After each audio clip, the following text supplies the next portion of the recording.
Gönüller birleşse bir zincir olar. Sevgi renkler ile bir resim dolular. Sevgiliyle bu yollar çok güzel olar. Tenha kalan keser menzili dar olar. Gönüller birleşse bir zincir olar. Sevgi renkler ile resim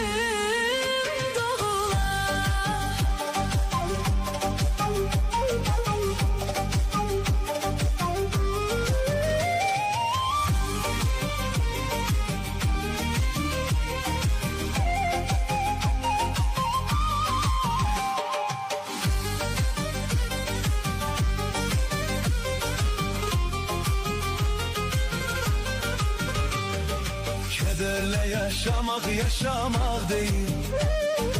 Ömür sevme için bir fırsat bilin. Öten anlar inan geri kayıtmaz. Burada kazanan sevgisiz kalmaz.